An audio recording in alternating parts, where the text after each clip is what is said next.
bendiga. Es un gozo estar en la casa de Dios, adorando su nombre. Qué bueno que nos juntamos a pesar de la lluvia.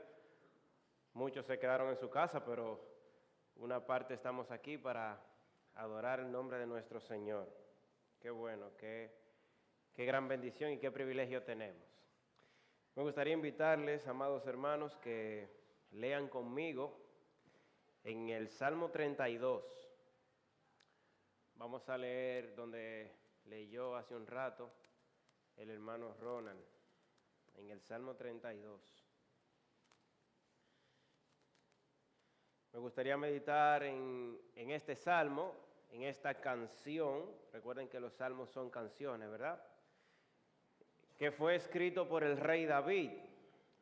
Y este es un salmo, uno de los salmos penitenciales, o también como se le conoce, salmos de confesión, que son esos salmos donde se muestra el pecado, donde el salmista muestra el pecado, pero también pide perdón a Dios por el pecado. Y esto, tenemos algunos salmos en la Biblia, como son el 6, el 32, donde vamos a leer ahora, donde vamos a meditar en la mañana de hoy, el 38, el 51, el 102, 130 y 143. Son salmos penitenciales. Y yo quiero que reflexionemos en este Salmo 32, que yo creo que junto con el Salmo 51 son tal vez los dos más famosos, los dos más conocidos. Así que vamos a leer este salmo una vez más. Dice así la palabra del Señor: bienaventurado aquel cuya transgresión ha sido perdonada y cubierto su pecado. Bienaventurado el hombre a quien Jehová no culpa de iniquidad y en cuyo espíritu no hay engaño. Mientras callé se envejecieron mis huesos en mi gemir todo el día, porque de día y de noche se agravó sobre mí tu mano, se volvió mi verdor en sequedades de verano. Mi pecado te declaré y no encubrí mi iniquidad. Dije, confesaré mis transgresiones a Jehová, y tú perdonaste la maldad de mi pecado. Por esto orará a ti todo santo en el tiempo en que puedas ser hallado. Ciertamente en la inundación de muchas aguas no llegarán estas a él. Tú eres mi refugio, me guardarás de la angustia, con cánticos de liberación me rodearás. Te haré entender y te enseñaré el camino en que debes andar. Sobre ti fijaré mis ojos, dice el versículo 9. No seáis como el caballo o como el mulo sin entendimiento, que ha de ser sujetado con cabestro y con freno, porque si no, no se acercan a ti. Muchos dolores habrá para el impío, mas al que espera en Jehová le rodeará la misericordia. Alegraos en Jehová, concluye el salmista aquí en el versículo 11, y gozaos justos y cantad con júbilo, todos vosotros los rectos de corazón. Amén, amén. Vamos a tener un momento de oración. Padre, bendecimos tu nombre en este día. Gracias por la oportunidad que nos das de estar en tu casa, pensar en tu gracia, en el sacrificio de Jesús. Qué bueno que podemos participar de la Santa Cena y pensar en la obra de Cristo a nuestro favor en la cruz del Calvario. Ahora que nos acercamos a tu palabra, que podamos, Señor, meditar en ella y que con la ayuda de tu Espíritu Santo también podamos aplicar las cosas que aprendamos en este día. Utiliza al predicador solamente como un instrumento para exponer tu palabra y que nuestras vidas puedan ser cambiadas en este día. En el nombre de Jesús te pedimos estas cosas. Amén. Amén. El Salmo 32, como dijimos, es uno de los salmos más conocidos de la Biblia. Era el salmo preferido de Agustín de Hipona. Y aunque es un salmo corto, solamente tiene 11 versículos, es un salmo rico en enseñanzas para nosotros. La tradición judía llamaba a este salmo el masquil, que eso lo que significa es contemplación o meditación, porque este era un salmo de instrucción, y aunque nos habla de lo dichoso que somos de haber sido perdonados perdonado por Dios, este salmo era usado para instruir al pueblo de Israel en aquel tiempo en que se ofrecía ofrenda por el pecado. Por ejemplo, en el día de la expiación, cuando el sumo sacerdote entraba al lugar santísimo a ofrecer sacrificio, este salmo se usaba y se leía al pueblo. Y era un salmo, como dice su nombre, el masquil, era un salmo de contemplación, un salmo de meditación. Algunos estudiosos, como Rairi, lo consideran una secuela o una continuación del Salmo 51, aquel famoso salmo de David, donde él se arrepiente, donde él confiesa su pecado de adulterio con Betsabé. Usted conoce bien ese salmo. Bueno, pues algunos entienden que este salmo es una continuación, es una secuela de ese Salmo 51. Por eso algunas traducciones, como la nuestra, la Reina Valera 60, arriba le pone como título La dicha del perdón. Lo titulan de esa forma.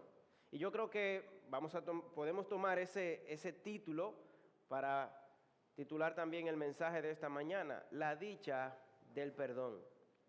Este salmo, mis amados hermanos, nos ofrece otra más de las bienaventuranzas de los salmos. Hay bienaventuranzas que aparecen en este libro, porque, dicho sea de paso, usted recordará que el libro de los Salmos comienza con esta palabra, con una bienaventuranza. ¿Cómo comienza el Salmo 1? Bienaventurado el varón que no anduvo en consejo de malos, ¿verdad? Ni estuvo en camino de pecadores. Así comienza el Salmo, así abre el libro más largo de la Biblia. Esa colección de alabanzas y de canciones a Dios abre con una bienaventuranza. Bueno, pues el libro de los Salmos está lleno de bienaventuranzas. Esta palabra aparece 26 veces en todo el libro. En el Salmo 1, como le acabo de decir, en el 2, en este Salmo, en el 33, 34, 40, 41, 65, 72, entre otros. 26 veces, pues aquí tenemos otra más. Y esta palabra, como usted bien sabe, se puede traducir también como dichoso. Dichoso o muy feliz. Muy feliz también se puede traducir. Los expertos dicen que en el lenguaje original la palabra bienaventurado aparece en plural, que sería el equivalente al sufijo ísimo que nosotros usamos en el español. Por ejemplo, cuando usted se come algo que sabe muy bien, usted dice que eso está riquísimo, ¿verdad? O cuando usted va a una tienda y usted va a comprar una ropa y el precio es muy alto, usted dice que eso es carísimo. Entonces aquí es como que el salmista está usando la palabra feliz o la palabra dichoso y le está poniendo el final ísimo. Es como decir felicísimo o dichosísimo. Es aquel cuya transgresión ha sido perdonada, como vamos a ver en un momento. Feliz, felicísimo. ¿Cuánta felicidad hay en esta persona? Es verdaderamente feliz, eso es lo que el salmista está diciendo. Y mis amados hermanos, mi intención en esta mañana es que analicemos, que pensemos en esta bienaventuranza. Porque David comienza este hermoso Salmo 32 con esta declaración: bienaventurado, feliz, dichoso. Y él nos va a explicar en qué consiste esa felicidad, en qué consiste esa dicha.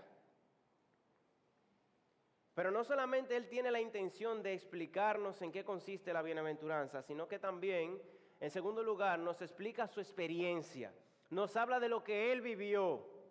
Y en tercer lugar también nos exhorta a disfrutar de esta dicha, a disfrutar de esta bienaventuranza. De manera, mis amados hermanos, que en la mañana de hoy podemos estudiar este texto siguiendo el orden natural que lleva el Salmo. Como lo leímos, asimismo, vamos a ir en esa misma secuencia, siguiendo el orden natural del texto, donde primero se nos explica la bienaventuranza en los versículos 1 y 2. Luego el salmista nos habla de la experiencia de la bienaventuranza en los versículos 3 al 5. Él nos habla de su propia experiencia, de lo que él vivió. Y en tercer lugar, en los versículos del 6 al 12, él nos invita a participar de la bienaventuranza. Vamos a seguir ese mismo orden. Así que en primer lugar, la explicación, ¿qué es lo que significa esta bienaventuranza? Y vamos a leer los primeros dos versículos, versículo 1 y 2. Dice el texto, bienaventurado aquel cuya transgresión ha sido perdonada y cubierto su pecado. Bienaventurado el hombre a quien Jehová no culpa de iniquidad y en cuyo espíritu no hay engaño. Realmente feliz, realmente dichoso es aquel a quien Dios le perdona sus pecados. Y esta es una expresión de júbilo, es una expresión de alegría. Dichoso. Nosotros usamos esa palabra cuando a alguien le sucede algo bueno. Uno dice, oye, fulano sí es dichoso, mira lo que le pasó. Oye, ese tipo tiene una dicha, siempre las cosas le salen bien. Por ejemplo, cuando alguien consigue un buen trabajo, oye, fulano sí es dichoso, mira lo que consiguió, ese empleo tan bueno, con un buen sueldo. Bueno, pues aquí el salmista, o mejor dicho, Dios, ¿verdad? A través del salmista, nos va a decir a quién Él considera a alguien dichoso. Para Dios, ¿quién es dichoso? ¿Quién es realmente feliz? Y es importante notar, mis amados hermanos, que en esta canción, en este poema, porque recuerden que esto es un poema, esto se cantaba en la nación de Israel, aquí aparecen dos palabras claves, que es la palabra pecado y la palabra perdón. Pero el salmista utiliza para explicarnos el pecado y para explicarnos el perdón diferentes términos en estos dos versículos. Para hablar del pecado él utiliza 4 palabras, 4 términos que vamos a definir ahora. Y para hablar del perdón utiliza 3. Para hablar del pecado él utiliza la palabra transgresión, la palabra pecado, como una declaración general, la palabra que aparece como pecado en general en las Escrituras. También la palabra iniquidad y la palabra engaño. Transgresión, pecado, iniquidad y engaño. Y la palabra transgresión hace referencia a una actitud de rebeldía contra Dios. Una rebelión también se puede traducir esta palabra. Esa es la palabra que aparece en el libro de Romanos como la palabra anomia, que significa sin ley. Sin ley. Y Pablo cita este salmo en Romanos capítulo 4, que para Martín Lutero el Salmo 32 era el salmo favorito de Pablo. Así pensaba Martín Lutero, él lo llama el Salmo Paulino a este Salmo 32. Pues esta palabra transgresión, que significa sin ley, es la misma palabra que aparece en Romanos capítulo 1, donde se define a aquel hombre que no le da gloria a Dios, o aquel hombre que escogió a la criatura en lugar del Creador. Se refiere a alguien que no cumple la ley de Dios, que desafía lo establecido por Dios. Alguien que está en oposición a Dios. Y el salmista dice, bienaventurado es aquel cuya transgresión ha sido perdonada. La otra palabra que él usa es la palabra pecado, que como le dije es la palabra que aparece para hablar de pecado en sentido general en las Escrituras, que significa errar al blanco. Se refiere cuando alguien no llega a la medida, en este caso a la medida de Dios, a lo establecido por Dios. Es como que hay un blanco y usted tira y falla y no llega, la flecha se cae. Eso es errar al blanco, ¿verdad? La siguiente palabra que él usa es la palabra iniquidad, que habla de algo corrupto, aquello que está torcido, que está desviado. Y esa palabra hace referencia en las Escrituras a nuestra condición, mis amados hermanos. Estamos corrompidos, nuestro corazón está desviado, está inclinado al pecado. Eso habla de la condición nuestra. Tenemos un corazón desviado, un corazón corrompido. Entonces, transgresión, pecado, iniquidad. La última que él usa es la palabra engaño, que en el original es la palabra dolo, que de hecho es un término legal, los abogados utilizan esta palabra, que lo que quiere decir es fraude o simulación. Pero mis amados hermanos, la idea de esto, o lo mejor dicho, lo interesante del salmista aquí es que, fíjate en todas las palabras que él usa para describir al pecado. Todos estos términos, porque él se toma el tiempo de utilizar estas palabras y la usa en 2 versículos. Transgresión, pecado, iniquidad, engaño, y más adelante va a usar otras en el versículo 5. Pero ¿por qué él se toma el tiempo para hablar de esta manera del pecado? Mis amados hermanos, esto es porque esto es un tema serio. Él no va a usar simplemente pecado, él no lo disfraza.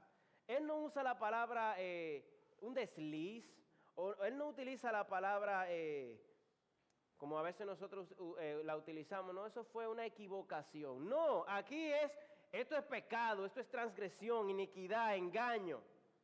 Esto es un tema serio. David no trata de ponerle paño tibio, él no lo disfraza, él lo llama por su nombre. David llama al pecado aquí de la manera como Dios le llama al pecado en las Escrituras. Él entendía bien que esto es algo contra Dios, esto es serio, esto trae consecuencias. Él usa el mismo lenguaje de Dios. Nosotros sufrimos muchas veces de ponerle otros nombres al pecado. Le decimos desliz, le decimos equivocación, o no vemos la gravedad. Decimos, bueno, por ejemplo, yo soy una persona que siempre camina con la frente en alto. Tú ves, utilizamos ese término, caminar con la frente en alto, cuando realmente las Escrituras le llaman eso orgullo, que es un pecado contra Dios. O decimos, no, lo que pasa es que yo no dejo que nadie me pisotee. Yo le digo la verdad a la gente en la cara. Eso pudiera ser ira, ¿verdad? O muchas veces decimos, no, porque yo soy un hombre de grandes aspiraciones. Yo siempre pienso en echar para adelante. Cuidado, hermano, porque eso también pudiera ser avaricia. Y usted lo está llamando de otra forma. Debemos de llamarle al pecado por su nombre, que eso es lo que el salmista está haciendo aquí. Él no lo disfraza. Él habla del pecado como pecado, transgresión, iniquidad. Pero él dice, esta persona, el transgresor, aquel que es pecador, que ha cometido iniquidad, engaño, es un bienaventurado. ¿Cómo que es un bienaventurado? ¿Por qué él le llama de esta manera, hermanos? Porque la dicha, la bienaventuranza, si usted se fija en este salmo, no la encontramos enfocada en nosotros. La bienaventuranza no depende de nuestro propio potencial para cambiar, en nuestra actuación para con Dios. No, la dicha aparece aquí enfocada en Dios y en lo que Él hace por nosotros. Y por eso Él usa 3 términos para hablar del perdón. Vimos 4 términos utilizados por Él para hablar del pecado, pero fíjate, hermano, en los 3 términos que Él usa para hablar del perdón. Lea una vez más conmigo. Bienaventurado aquel cuya transgresión ha sido perdonada, primer término, y cubierto su pecado, segundo término. Bienaventurado el hombre a quien Jehová no culpa de iniquidad. La palabra perdonado que aparece aquí significa levantar. Levantar. Dios levanta, Dios quita. Y la idea es algo que está sobre los hombros de una persona. Piensa en una carga muy pesada. Algo enorme que está encima, que oprime. Entonces Dios quita eso, Él lo levanta, nos quita esa carga de encima. Eso es lo que significa esta palabra aquí. Quitar ese enorme peso de encima. Hermanos, si el Señor nos perdona, el Señor nos quita ese peso. Gracias a la obra de Cristo en la cruz. Porque en el Nuevo Testamento el apóstol Pedro nos enseña que ese peso que estaba sobre nosotros, que Dios lo quita de nosotros, Él lo pone encima de Cristo en la cruz. Dice Primera de Pedro 2:24, quien llevó Él mismo, Cristo, ¿verdad?, nuestros pecados en su cuerpo sobre el madero, para que nosotros, estando muertos a los pecados, vivamos a la justicia, y por cuya herida fuisteis sanados. Entonces Dios levanta, Dios quita. El segundo término que él usa es pecado. Aquí para hablar del pecado es cubrir el pecado. Cubrir el pecado. Y la idea es de alguien que está desnudo y Dios lo cubre, Dios lo viste. De esa forma se quita la vergüenza. Es como un manto de la gracia de nuestro Señor. Y el tercer término es que Dios no culpa de iniquidad. Dios levanta, nos quita el peso de encima, nos cubre y en tercer lugar no nos culpa de iniquidad. Y la mejor traducción para esta frase que aparece aquí de no culpa de iniquidad, la mejor traducción sería que Dios no le imputa, no le atribuye iniquidad. Y esto hace referencia a alguien que lleva la contabilidad, ¿verdad? Alguien que está ahí llevando la cuenta. Pues entonces Dios ya no sigue anotando en la cuenta. Él borra la cuenta, la deja en blanco. Ya no hay deuda por cobrar. Es como que Dios tuviera una manera de verlo, de ilustrarlo, ¿verdad? Como que Dios tuviera un documento en una computadora donde Él está anotando cada una de las cosas que hacemos. Todos nuestros pecados están siendo registrados ahí. Pues es como que Dios agarra ese documento y lo selecciona todo, esa gran lista de pecados, esa lista interminable de pecados, Dios la selecciona toda y le da a borrar, delete, ¿verdad? Y deja la página en blanco. Ya no se, ese documento, ese expediente de nosotros queda en blanco. Pues de esa forma, dice el salmista, es un bienaventurado aquel a quien Dios agarra todo el expediente y lo borra todo y lo deja en blanco. Dios hace eso. Dice Isaías 43:25, Dios dice allí, yo soy el que borro tus rebeliones por amor de mí mismo. Yo las borro. Yo las selecciono y las borro. Y no me acordaré de tus pecados. Pero como nos dice las Escrituras, eso no fue gratis tampoco. Eso tampoco fue gratis. Jesús tuvo que pagar por esa deuda. Jesús en la cruz pagó todo lo que nosotros debíamos pagar. Y cuando Él dijo en la cruz, consumado es, la deuda fue cancelada. Y lo que el salmista está diciendo aquí, amados hermanos, es que el hombre a quien Dios le ha quitado el peso, a quien Dios le ha cubierto y a quien Dios le ha borrado el expediente, ese historial de pecado, ese hombre es verdaderamente feliz. Ese es quien es verdaderamente dichoso. Dichoso no es aquel que tiene muchas posesiones materiales. Dichoso no es aquel que se sacó la lotería. Aquel que puede andar en un carro lujoso, que tiene fama. Dichoso es aquel a quien Dios le ha perdonado, le ha quitado, le ha borrado todos sus pecados. Y eso es lo que él vivió. Y Él nos va a contar de su experiencia ahora. David se había visto hundido en el pecado. El hombre con el corazón conforme a Dios pecó contra Dios.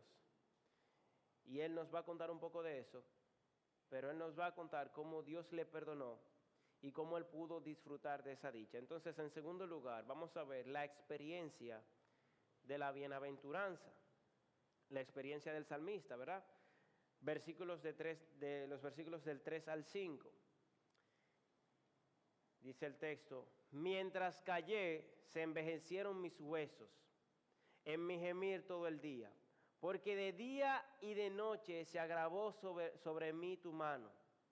Se volvió mi verdor en sequedades de verano. Mi pecado te declaré y no encubrí mi iniquidad.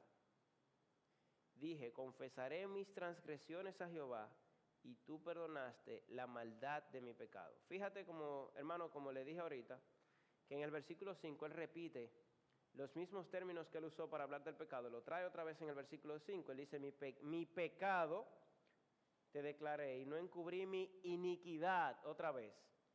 Dije, confesaré mis transgresiones, esa es nueva, él no la había usado, pero habla de lo mismo. Y tú perdonaste la maldad, otro término más, de mi pecado. David nos presenta aquí cómo antes de su confesión, antes de él venir delante de Dios en busca de perdón, él negaba, él no reconocía su pecado. él estaba callado, él lo estaba tapando, él lo estaba cubriendo. Dice, mientras callé, yo estaba en silencio con eso, guardado ahí. Yo pensaba que nadie se iba a enterar, lo tenía ahí, guardado. Él dice, mientras callé.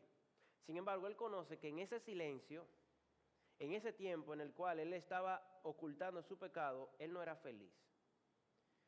Él no era feliz. Durante mucho tiempo él estuvo escondiendo eso, pero él vivía intranquilo, él no tenía paz. Él sentía un gran peso. Como alguien dijo, David probó en carne propia que el pecado cuesta más que la satisfacción que ofrece. El pecado cuesta más que la satisfacción que ofrece. David dice, yo me estaba enfermando. Él utiliza una frase aquí, envejecieron mis huesos. Yo me estaba enfermando con esto.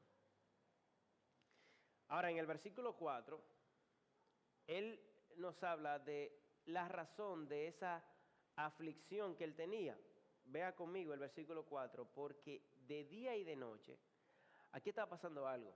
Yo tenía ese pecado guardado, pero de día y de noche se agravó sobre mí tu mano. La mano de Dios estaba ahí, sobre David.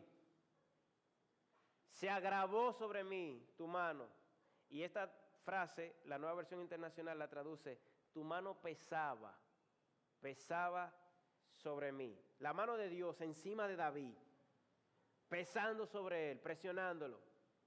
La mano de Dios sobre David para traerlo a él. Mis amados hermanos, la mano de Dios sobre los cristianos es una muestra de su amor y su misericordia y de su gracia para con nosotros.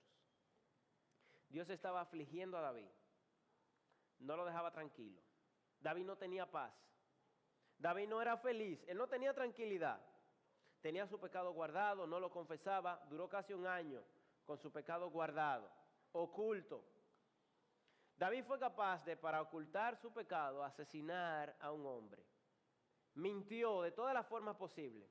Tenía su pecado ahí, pero él no era feliz. La mano de Dios estaba sobre él, presionándolo.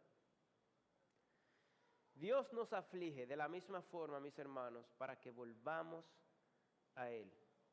Dios nos hace sentir miserables en el pecado, para que podamos reflexionar e ir delante de Él en busca de perdón. Alguien dijo, la aflicción que se siente después del pecado es una muestra del afecto de Dios para que regresemos a Él y para evitarnos mayores consecuencias. Si usted lee conmigo, dele vuelta a las hojas de su Biblia y vaya conmigo al Salmo 38, que es también un salmo penitenciario, donde podemos ver una vez más el sufrimiento de David mientras él ocultaba ese pecado. Salmo 38, versículo 1 dice, Señor, no me reprendas en tu enojo, ni me castigues en tu ira, porque tus flechas me han atravesado y sobre mí ha caído tu mano. Ahí está la misma frase del Salmo 32, que la mano de Dios pesaba sobre David. Aquí está, sobre mí ha caído tu mano, la mano de Dios. Por causa de tu indignación no hay nada sano en mi cuerpo. Por causa de mi pecado, mis huesos no hallan descanso. David decía en el Salmo 32 que se envejecieron mis huesos. Pues aquí él dice, por causa de mi pecado, mis huesos no hallan descanso. Él se estaba enfermando. Mis maldades me abruman. Versículo 4 del Salmo 38. Son una carga demasiado pesada. Una carga demasiado pesada. Yo no tengo tranquilidad, yo no soy feliz. Mientras ese pecado, David nos dice, estaba oculto, yo no era feliz, vivía en angustia, con una conciencia acusándome. Hermanos, y así es como funciona en un creyente verdadero. Oiga bien lo que le voy a decir. Así es como pasa en un creyente verdadero. Al Hijo de Dios, la conciencia cuando peca no lo deja vivir en paz. No lo deja vivir en paz. Eso pasa con el creyente verdadero. Con el que no es cristiano, no pasa eso. Antes de ser cristiano, póngase a pensar, no había remordimiento por el pecado. Tu conciencia no te acusaba. Al que no es cristiano, el pecado no le molesta. Él vive tranquilo, él vive normal.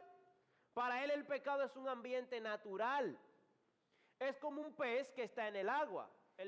Pregúntale a un pez si él sabe que él está mojado. Él no se da cuenta que él está mojado porque él vive ahí. Para él eso es normal. Entonces, para el que no es cristiano, el pecado es como un pez. Él está como un pez en el mar, en el agua. Él está normal. Saque a un pez del agua para que usted vea.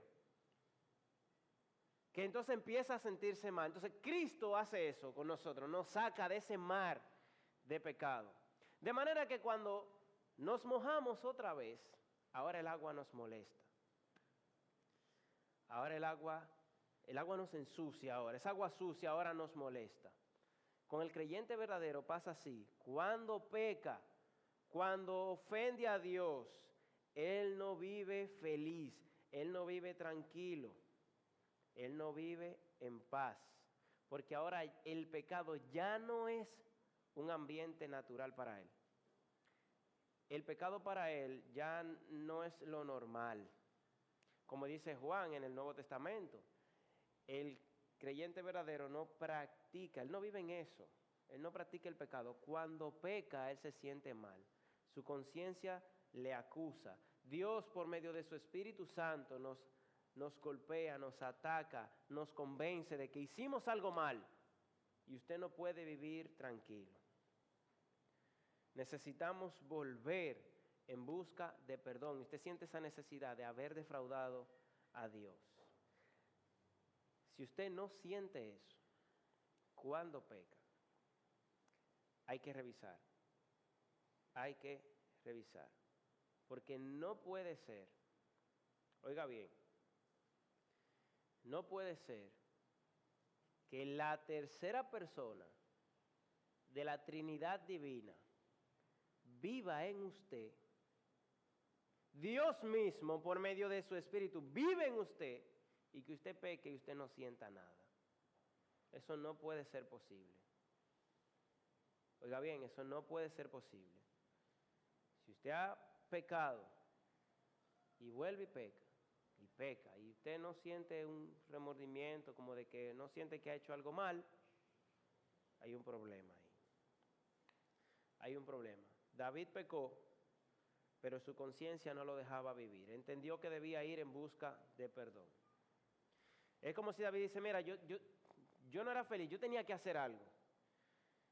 Yo no puedo estar más en esta condición, apartado de Dios. Y cuando el profeta Natán lo confronta, que David se da cuenta de la gravedad, entonces él volvió en busca de perdón. Hermanos, si el Señor está dispuesto a perdonarnos, David fue restaurado. Pero fíjate, lee una vez más conmigo el versículo 5, lo inmediato que fue el perdón y la restauración de David. Versículo 5.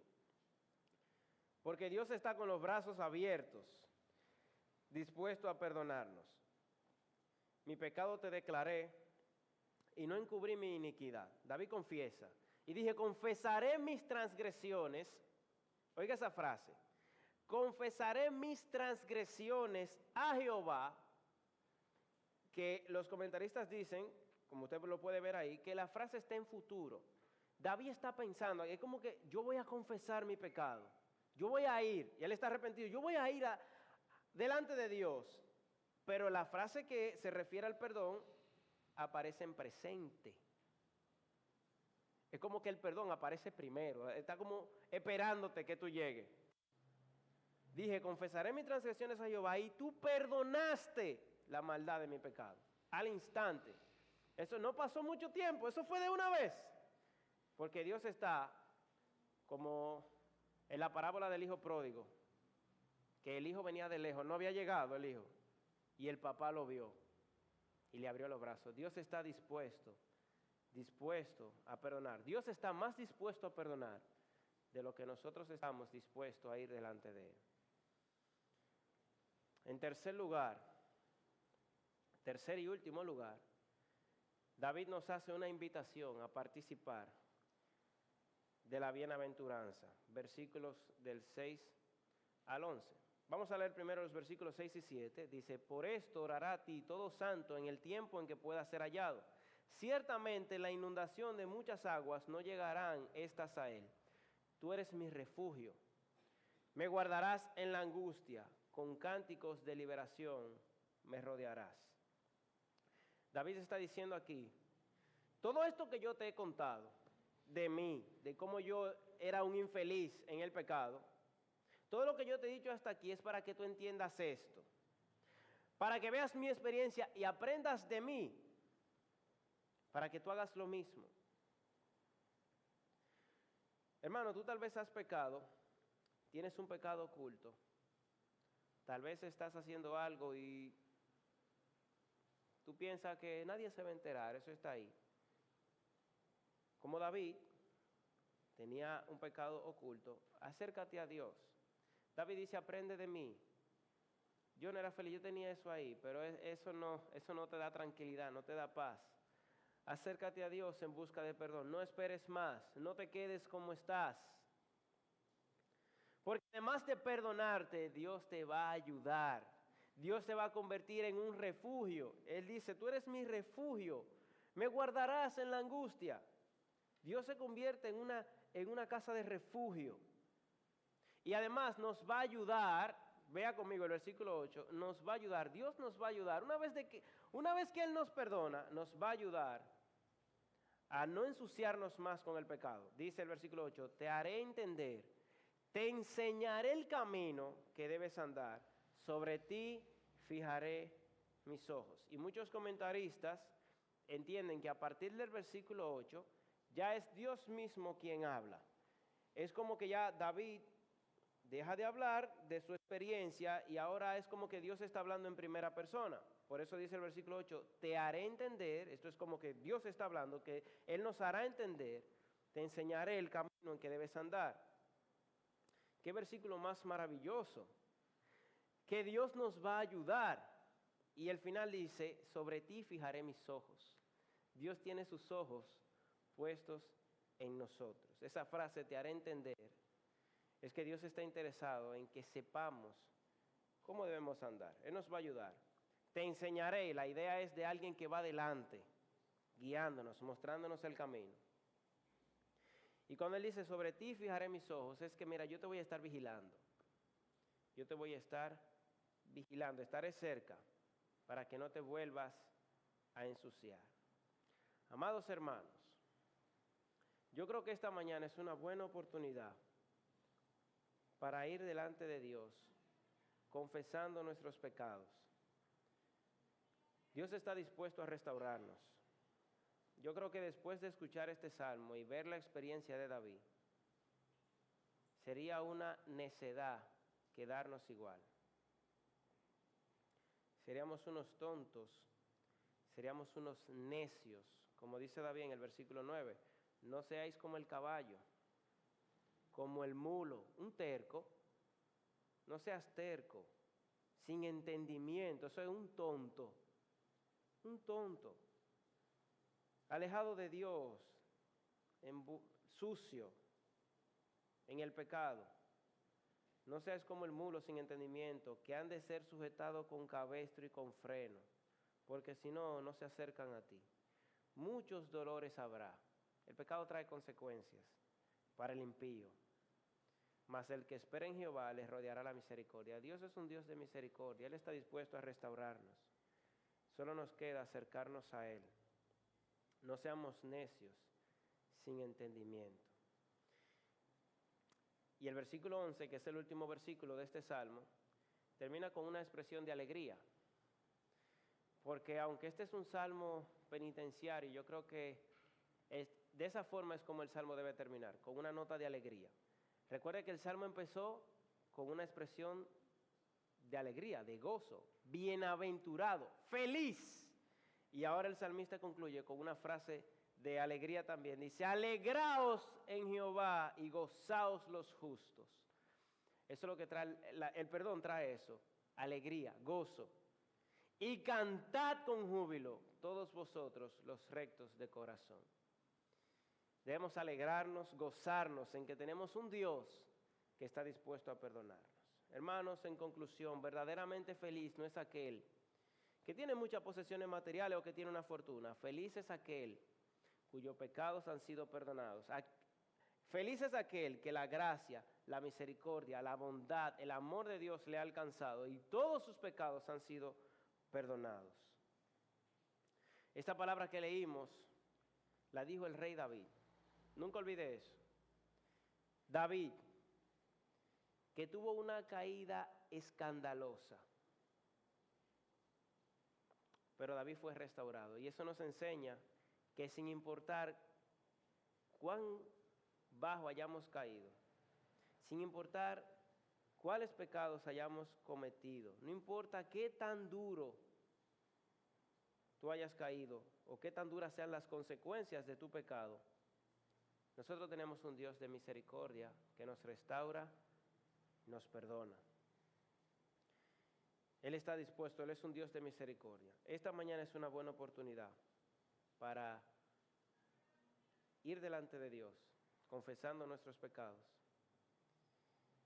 Y si tú estás aquí sin Cristo, tú necesitas el perdón mucho más. Tú necesitas que Cristo te cambie, tú necesitas nacer de nuevo. Necesitas venir delante de Él en arrepentimiento y fe. Y Dios te hará una nueva criatura y va a agarrar todo el historial de pecado tuyo y lo va a tirar en lo más profundo del mar. Quiera Dios que este salmo pueda ayudarnos a mejorar nuestra comunión con el Señor. Padre, gracias por tu palabra y por este salmo de David que nos enseña tanto. Ayúdanos, Señor, a venir delante de ti en arrepentimiento, confesando nuestros pecados.